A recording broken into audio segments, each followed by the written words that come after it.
코 수술 후에 많이 하는 질문, 붓기는 언제 빠지나요?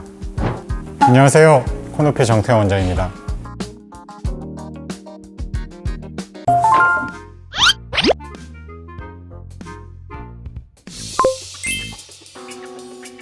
사람마다 이제 붓기가 다르게 빠진다고 흔히들 얘기하시는데, 사람마다 수술한 상태가 조금씩 다르기 때문에 조금 다르게 느낄 수 있어요. 그러니까 수술을 어떤 사람은 뭐 절골도 하고, 어떤 사람은 뭐 출혈도 좀 많고, 그랬던 사람은 조금 붓기가 가는 경우가 있고, 뭐 체질상 다른 질병이 있거나 신장이 안 좋거나 뭐 이런 사람은 이제 붓기가 좀 많을 수도 있습니다. 하지만 결론은 붓기는 뭐 시간이 지나면 다 빠진다는 것, 그게 제일 중요하죠.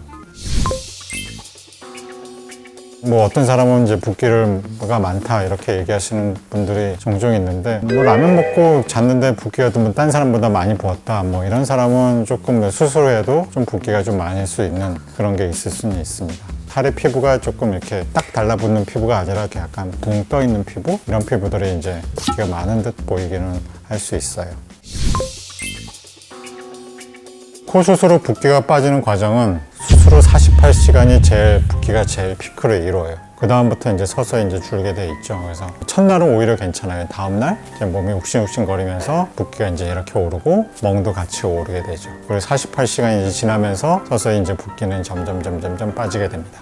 사람마다서 조금씩 다를 수 있으나 보통은 이제 5일차 정도 되면 어느 정도 붓기가 빠지기 때문에 우리가 기본적으로 부목을 떼고 실밥을 떼고 하고요. 그리고 나서 한 10일차에서 이제 15일차 정도 되면 이제 어느 정도 붓기가 빠지면서 대략적인 흉하지 않을 정도의 모양, 그리고 멍이 남아도 약간 노란 멍 남는 정도, 이렇게 돼요. 붓기는 전체적으로 위에서 아래로 내려가게 돼 있어요. 그래서 위쪽을 수술하는 게 붓기가 제일 많이 느끼고, 아래쪽을 수술하는 게 제일 적다고 느낄 수 있죠. 그러니까 이마 수술하면 붓기가 당연히 내려가는 데 시간이 많이 걸리고, 턱 수술하는 게 좀 더 적다고 느낄 수 있습니다. 혹시 일반 붓기랑 성형 붓기랑 차이점이 있나요?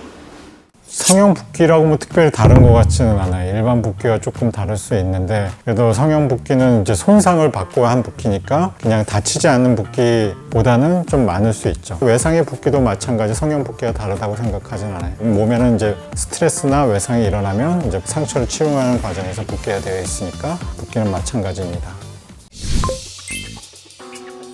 환자들이 보기에는 이제 붓기가 다 빠져 보일 수는 있어요. 한 3주? 뭐 한 달 되면 어느 정도 모양은 나오니까. 그렇다고 해서 의학적인 붓기가 다 빠진 상태는 아니고요. 의학적인 붓기는 이제 조직이 더 말랑해질 때까지가 다 빠진 거예요. 수술 초기에는 되게 단단하거든요. 이게 뼈인지 뭔지 모를 정도로 이렇게 만져보면 딱딱한데, 그 딱딱함도 붓기의 일종이라고 볼 수밖에 없어요.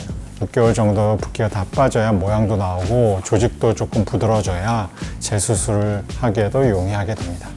다시 말해서 겉으로 보았을 때 큰 변화가 없더라도 붓기는 6개월에 걸쳐서 서서히 빠진다고 볼 수 있습니다.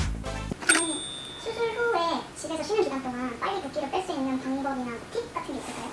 붓기를 빨리 빼려면 계속 걸어 다니는 게 좋아요. 밖에서 걸으면 좋기는 하겠지만 이제 수술 초기에는 많이 걸을 수 없으니까 집에서 계속 걸어 다녀야 돼요. 큰 병을 수술하시는 분들 보면 자꾸 로비나 이런 데서 걸어 다니잖아요. 이게 마찬가지로 수술 후에는 걸어 다니는 게 제일 좋은 방법입니다. 그 다음에는 찜질, 그 다음에는 절대 누워있지 말 것, 서 있거나 앉아 있을 것. 즉 다시 말해서 머리가 심장보다 높아야 돼요. 뭐 그렇게 계속 유지해 주는 게 붓기를 많이 빼는 지름길입니다.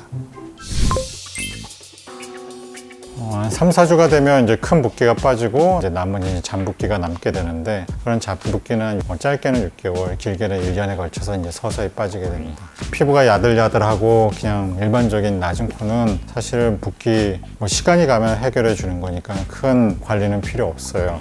하지만 복코, 그리고 이제 피부가 딱딱한 코들은 피부가 조여주는 힘이 조금은 약하기 때문에 붓기 빠지는 과정에서 피부가 탱탱해서 흉살이 차오르는 것 같은 느낌이 들거나, 오히려 붓기가 빠지지 않고 뭉툭함이 남아있다고 느끼는 경우가 있습니다. 이러한 경우는 이제 조금 더 눌러주면 좋은데, 실질적으로 손으로 누르기는 쉽지는 않으니까 뭐 테이핑 뭐 이런 게 조금은 도움이 될 수는 있습니다. 나머지 도움이 될 수 있는 거는 소위 말하는 숭살 주사, 정확하게는 트리암시놀론 스테로이드 주사라고 있는데, 상처가 너무 두꺼워지는 뭐 비후성 반응 같은 게 있잖아요. 그런 경우에는 이런 트리암시놀론 주사를 맞으면 흉이 조금 작아지는 효과가 있거든요. 복코의 경우는 조금 이제 회복 기간에 흉살이 차오는 것 같은 느낌을 줄 수 있는데, 이러한 경우는 흉살 주사 같은 거를 조금 맞으면 좀 도움이 될 수 있습니다. 수술 후에도 이러한 붓기 관리나 흉살 관리가 중요하기 때문에 혼자 고민하지 마시고 병원과 이제 충분한 소통을 통해서 상처 회복 모양을 잘 만드시기를 바랍니다. 이렇게 6개월까지 꾸준히 관리해 주시면 수술 결과가 좀 더 잘 나올 수밖에 없겠죠. 모든 수술이 이제 째고 나면 당연히 아프고 그렇게 되면 이제 통증을 이제 유발하죠. 근데 코는 생각보다 그렇게 감각신경이 많이 분포된 부분이 아니기 때문에 수술의 통증은 그렇게 심한 편은 아닙니다. 따라서 통증 때문에 통증 주사를 뭐 계속 맞는다든가 그런 경우는 그렇게 흔치는 않아요. 가끔 이제 재수술한 경우 좀 수술 시간이 오래 길려서 한 경우는 좀 있다곤 하지만 코 자체는 생각보다 이렇게 통증에 예민한 부분은 아닌 것 같아요. 그래도 아예 없다고는 할 수는 없고 하루 이틀 정도 조금 욱신욱신하다 뭐 이 정도 그 정도의 느낌이 짧게는 하루 뭐 길어봤자 이틀 정도 간다고 볼 수 있습니다. 그 통증은 코보다는 귀가 심해요. 귀는 훨씬 더 이제 감각신경이 여러 개가 분포되어 있기 때문에 수술 후에는 귀는 꽤 오랜 기간 동안 아프다고 느끼는 경우가 있어요. 한 2, 3주가 지나면 기본적인 통증은 가라앉지만 포지션을 잡거나 뭐 눌렀을 때 귀는 더 계속 아프다는 분이 종종 있습니다. 어쨌든 코는 숨 쉬는 기능을 하기 때문에 수술 후에는 이제 통증보다는 이제 코막힘 때문에 훨씬 불편해요. 원래도 코막힘이 있었던 사람도 있기도 하고 수술 후에는 코 안에 분비물 많이 끼기 때문에 그리고 코 안도 붓기 때문에 코가 막히게 됩니다. 통증보다는 불편감이 좀 있을 수 있다 이렇게 볼 수 있습니다. 이제 막상 수술을 하려고 하면 이제 통증이나 뭐 이런 붓기 때문에 걱정을 많이 하게 되시는데요. 생각보다 코는 통증이나 그런 붓기가 그렇게 심하게 오래 가진 않기 때문에 일단은 걱정하지 마시고 수술을 해보시는 것도 좋을 것 같습니다. 오늘의 영상이 도움이 되셨다면 구독, 좋아요 꾹꾹 눌러주세요. 다음 영상에서 보아요. 안녕.